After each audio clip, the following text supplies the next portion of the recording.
Au nom du Père et du Fils et du Saint-Esprit, ainsi soit-il. Chers fidèles,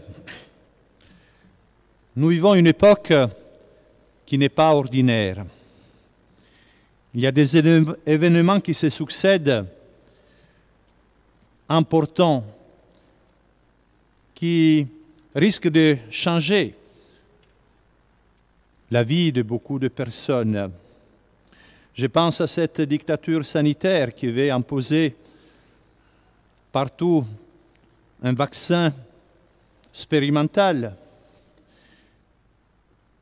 et qui veut mettre des gens dans les dilemmes de choisir, soit c'est accepter de devenir des cobayes, on peut le dire, pour ces vaccins, soit peut-être de renoncer à leur travail. Époque terrible où même à l'intérieur de l'Église, cette guerre contre la messe traditionnelle continue par ces motu proprio que vous connaissez du pape François, qui voudrait imposer toujours davantage cette nouvelle liturgie, fruit du Concile Vatican II, la messe non plus pour Dieu, mais pour l'homme. Et nous nous trouvons à devoir vivre cette époque. Voici pourquoi il est important de revenir à l'essentiel par notre foi, au but final. Pourquoi nous sommes sur terre? Nous sommes là pour sauver notre âme. C'est ça l'essentiel, la chose la plus importante. Notre vie est un passage, un pèlerinage. Dieu nous a créés pour l'éternité. Nous sommes là pour la mériter. Pour cela, nous devons mener un combat. La vie chrétienne, c'est un combat.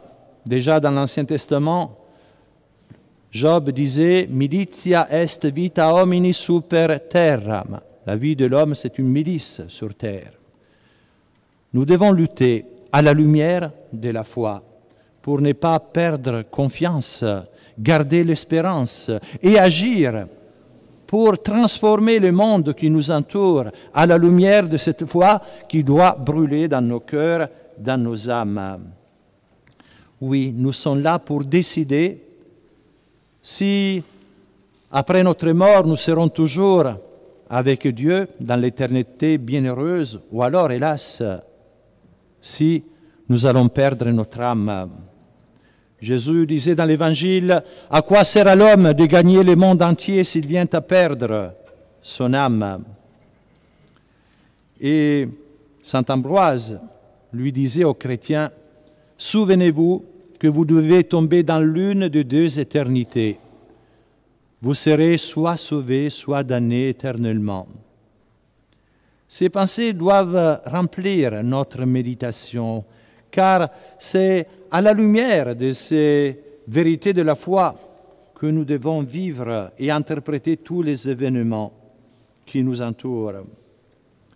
Saint François Xavier disait, lui, « Il y a pour l'homme un seul bien, un seul mal. Le seul bien, c'est se sauver, le seul mal, c'est se damner. » Et Dieu nous demande de réaliser notre salut dans cette époque.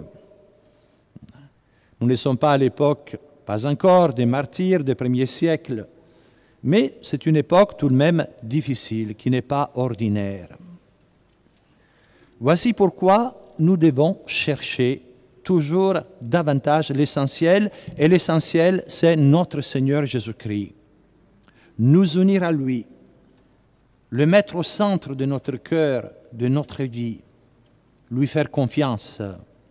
Car s'il est vrai qu'il permet les épreuves, qu'il permet que nous soyons dans ces combats, il est là pour nous soutenir par sa grâce. Ce motu proprio du pape a l'avantage de montrer qu'il y a une incompatibilité irréductible entre la foi de toujours et ces nouvelles doctrines diffusées depuis le Concile Vatican II. L'Église conciliaire ne peut pas supporter la messe traditionnelle. Pourquoi?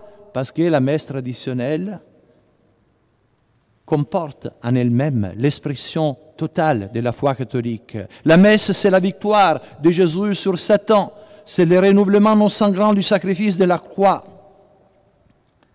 Ce qui donne aux chrétiens toute une conception de vie, la vie comme combat justement, l'esprit de sacrifice, suivre Jésus pour mériter la gloire éternelle.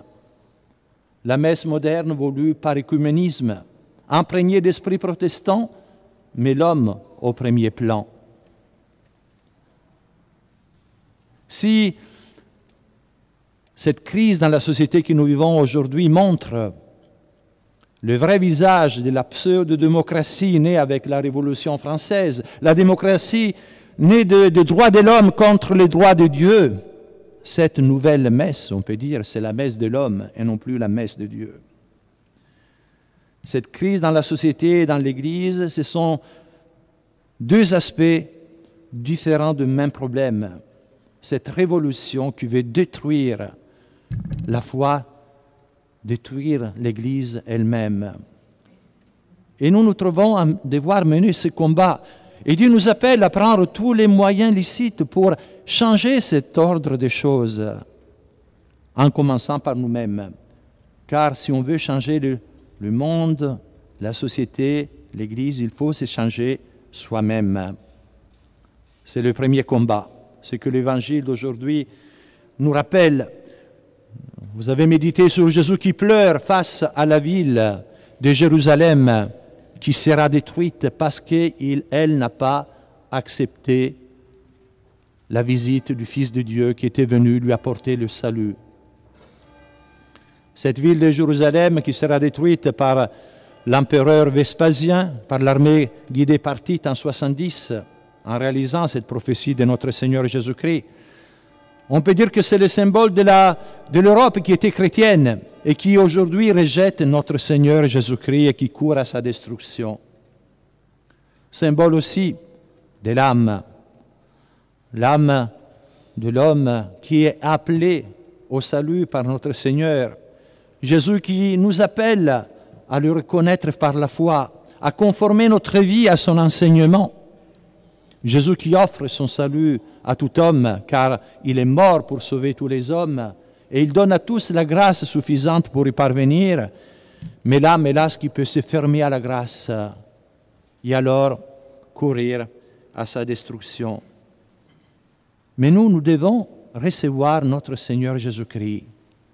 C'est la première condition pour parvenir à la victoire, l'accueillir dans nos cœurs, dans nos âmes, lui faire de la place, car Jésus est venu pour chasser les marchands du temple. Là encore, par cet épisode que Jésus réalise, il y a un aspect bien sûr historique. Jésus veut montrer la sainteté de la maison de son Père, et il nous indique par là la sainteté de nos églises et le respect que nous devons avoir en rentrant dans nos églises, dans la façon de nous tenir, de nous habiller, de prier. Mais il y a aussi un aspect symbolique dans ces gestes. Jésus est venu à chasser les marchands qui sont dans les temples de notre âme, nos passions désordonnées, l'attachement au bien de cette terre, notre sensualité, car notre âme est faite pour être la maison de Dieu, pour devenir le temple du Saint-Esprit.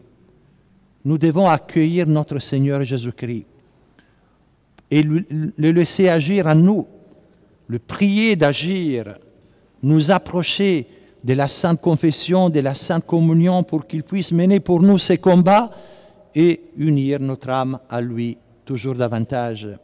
Comment les choses changeront aujourd'hui dans la société ou dans l'Église? Elles changeront certainement. Mais comment? Dieu donnera la victoire, mais les hommes d'armes combattront, dit Sainte Jeanne d'Arc.